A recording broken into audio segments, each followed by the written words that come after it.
Hey guys. Okay, so I have been asked by a couple of y'all some questions about charting, and one of you asked me today specifically if I'd make a YouTube video about charting, and so sorry, I wanted to go ahead and just do one real quick because as you all are going for promotions, charting is something you all need to understand really well, and it's something that it's easy early on to just completely not even it's not even on your radar. You know you need DTs, you know you need customers, but you don't really know exactly strategy wise like what goes into charting.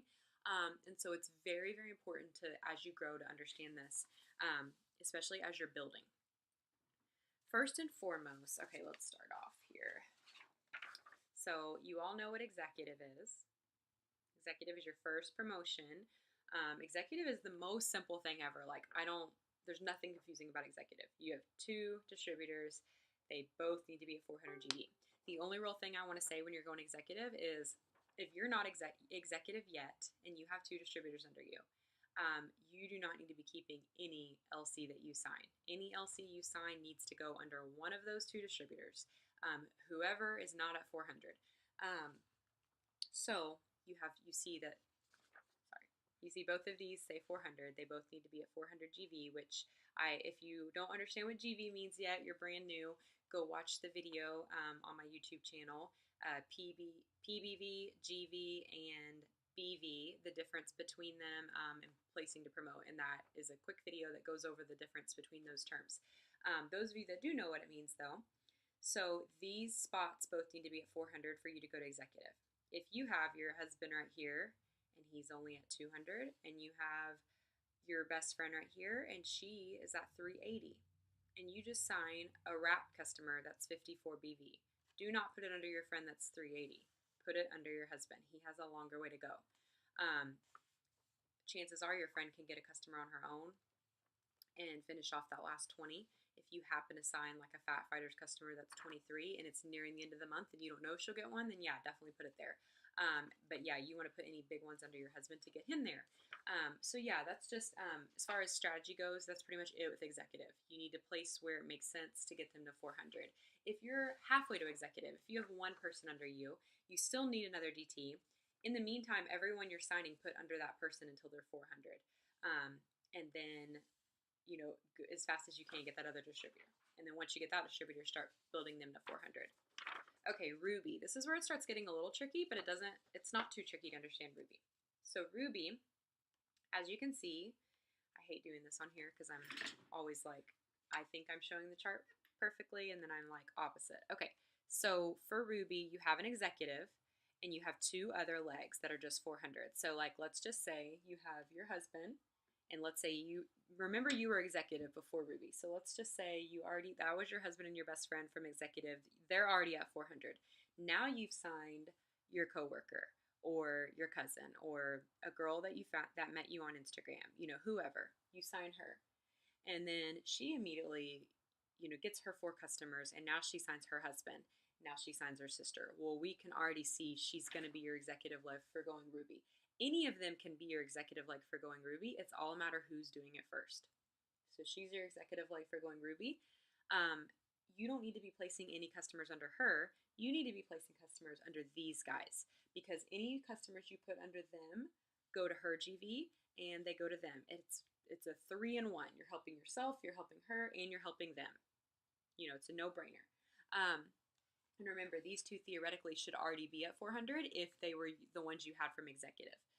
Now, if like this person was who you had when you were executive, and this is a new person, then you have to get them to 400. But anyways, you get what I'm saying. Every box needs to be 400, but you don't want to be putting anyone under your executive leg, because anything you put under these guys adds to them.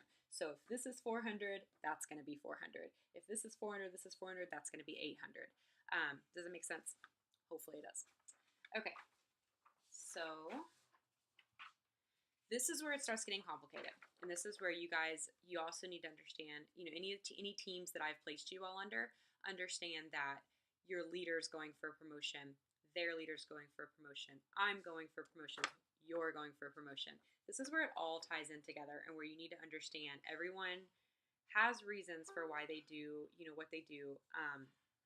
and you should too. So before you just place somebody anywhere, you need to pull out your charts and you need to see where it makes sense.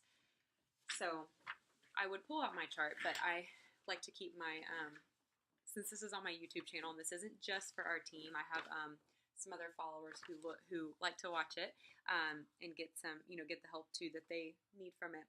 I don't want to put all of our team's business on YouTube, so just bear with me. So you have Emerald. So like, let's just say this is me. I've got 4 people on my top line. I have 2 rubies. Okay, can we see? So if I'm trying to go Emerald, I've got a ruby here. So let's just say this is my husband, because my husband is. Okay, so we'll just, that's where he's at on my chart. So you have your husband. You have 2 other people over here that are just 400 boxes, and then you have another ruby over here. So my husband, he has an executive under him, and he has 2 other people under him over here. These 2, just same thing, like we already talked about ruby, they have to be at 400. And then there's the executive leg. So y'all already understand ruby because we talked about it. So an emerald is just basically 2 rubies. Trying to get this through, you guys can see. An emerald is 2 rubies. Now, if you're not a fully charted emerald yet, but you're very close, any distributors you sign need to go to completing your emerald chart. So for example, when I sign people, I like to place people on teams that make sense. I like to think long term. As I'm growing, I need these teams for the most part to mesh really well together and just do really well together. So as I'm growing, that's one thing that I keep in mind. But as you're going for promotion, first and foremost, what you have to keep in mind is like where someone's needed on your chart to promote. Whenever you've put somebody on your chart to promote and you've fully charted for that position, then the next wave of people that you start signing, you can place in other places, like maybe other places that you're like, oh, that they would go really well with that person. But first and foremost, it needs to go where you can promote. There's so many reasons for this. It's not just so you can promote for the obvious reason. It's that if you're not promoting, you're not going to fully be able to help your team. So yeah, you could help. Let me get the chart again. So if you're going for emerald and you're not yet emerald, and you have a couple more spots over here to fill, and you sign someone, and instead of filling over here, you just go ahead and start putting stuff off the chart that's not even on the chart yet. Maybe it's part of a diamond chart because there's more spots there, but it's not part of the emerald chart. Well, what's going to happen is you're not even going to get paid that far down. So you have to focus on the chart first, and then you can go further after that. A ruby gets paid on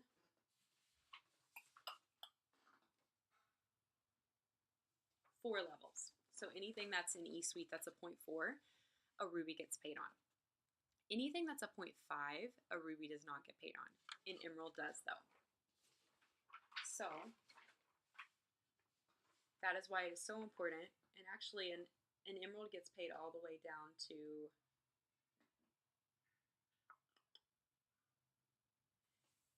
they actually get paid the 6th level or deeper infinitely, or through the 5th level of the next emerald leg. So this is where you really need to get to if you're ruby, because you can't really keep going down until you finish the emerald chart and achieve the rank of emerald, and then you're getting paid on infinite levels. Then you can really start going and like putting people in different places then at that point.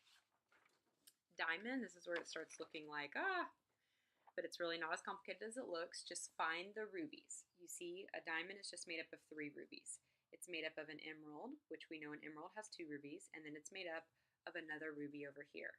And then they have these 3 that are all just 400 boxes. So guys, it's really not that complicated. Everyone's first goal is just to go executive. Go executive, get those 2, get them to 400. If you're executive and those 2 are at 400, ruby's not going to be that hard, because ruby is just adding a 3rd person on your top line, and then one of those 3 needs to go executive. So I encourage everyone that's watching Think of what your rank is right now. If you're a distributor, you need to go executive. If you're executive, you need to go ruby. If you're ruby, you need to go emerald. Um, if you're emerald, you need to go diamond. But as you're signing people, you need to look at your chart. What I recommend doing is keep these charts printed off. It's so important to print them off. I used to just have them like pulled up and stuff on my computer, but I was advised by my leader to print them off because you can print them off. You write in pencil so you can erase, but you start filling out everyone that's on your team now, and then people. If like say you only have one person on your team right now or two people, okay, you can use pencil and fill out people that you know are going to sign that just haven't signed yet, or people you think are going to sign. Write them in pencil in case things change. I have some people that I'll have penciled into my chart. I'm like, I'm pretty sure they're going to join, and then they may still be they may still be planning on joining, but someone else beats them to it. Someone signs before them that I didn't even expect, and I'm like, okay, that's awesome. I'll go erase on my chart that one person's name, and I'll put this new person in that's signed. Now, if like I'm fully charted for one thing, now because of that, I can pull out my next chart, and then that person that I knew was going to sign but just still hadn't yet, and I erased them, I can now find a place for them on the diamond chart. Or if you're executive, then that would be ruby for you, or if you're ruby, that'd be emerald for you. But yeah, that's what I encourage you to do is print off those charts. Print off your charts, fill in who's on it now, fill in who you want to be on it, okay? Look at it every day and follow up with those people, follow up with those potentials. And you got to think, guys, if you have two people on your team, yeah, you may think, okay, I've still got a little way to go to Ruby, but you got to think your teams can sign people too, you know? I love to help you guys as much as I possibly can. I hope you guys know I am always there for y'all to help y'all. Any advice you need, any help you need. As far as helping you guys build, I can't build your business for you 100%. I can help you when I can, but ultimately, I do have to. I have to focus on my charts first and foremost, and then when I complete a chart and go on to the next, my chart gets a little bit bigger, and I can help more that way. But until everyone is in the same boat when they're trying to promote. When you're trying to promote, you've got to reach that promotion before you can really branch outside that chart. Because if you don't reach that promotion, you can't fully help people to your full potential because you're not actually unlocked on all those levels. So same goes for you guys. As you're building, don't build off the chart for now. I have built a little bit off the chart before. It worked out okay, and I promoted pretty quickly after, and then those people that were off the chart became part of the chart. But I can tell you first and foremost, it's a risky thing to start placing people off the chart. When you have empty boxes on the chart, once all the boxes are filled on the chart, then by all means place off the chart. Place where in your leadership gut it makes sense. But before all boxes are placed on the chart, don't veer away from your chart. Just stay there on your chart, fill them all, and then go off the chart accordingly after that. So I hope this helps. Hope I didn't ramble too much. You guys let me know as you guys are signing people if you need help on where to place somebody. You have 24 hours to place new distributors, so reach out to me and say like, hey, I just signed this person, where should I put them? Because it is kind of a confusing thing when you're just getting started. I've reached out to my upline lots of times and asked her where to place, and so don't be afraid to reach out to me if you know you have a couple potentials in the works and you're a planner like me and you want to go ahead and know where to place these people. Reach out to me. We'll pull out your chart, we'll look, we'll figure it out. Anyways, so let me know if you have any questions. I really hope that helps. I look forward to seeing what all you guys do the rest of this year. Let's finish 2016 strong, and I cannot wait for 2017. It is going to be a huge, huge, huge wave boom of awesomeness in our business and all of ours. And all of you that are working so hard, you will reap the rewards come the new year. I know you will. So, and if you're watching this and you haven't been working as hard as you wish you had, it's not too late to start. You can get in on now. Everyone on the team is just so supportive and awesome, and I love you guys all so much. I'm so honored to have you all on the team. So please, please, please reach out to me and let me know what I can do for you guys and what you need from me, okay? Have a good night, guys.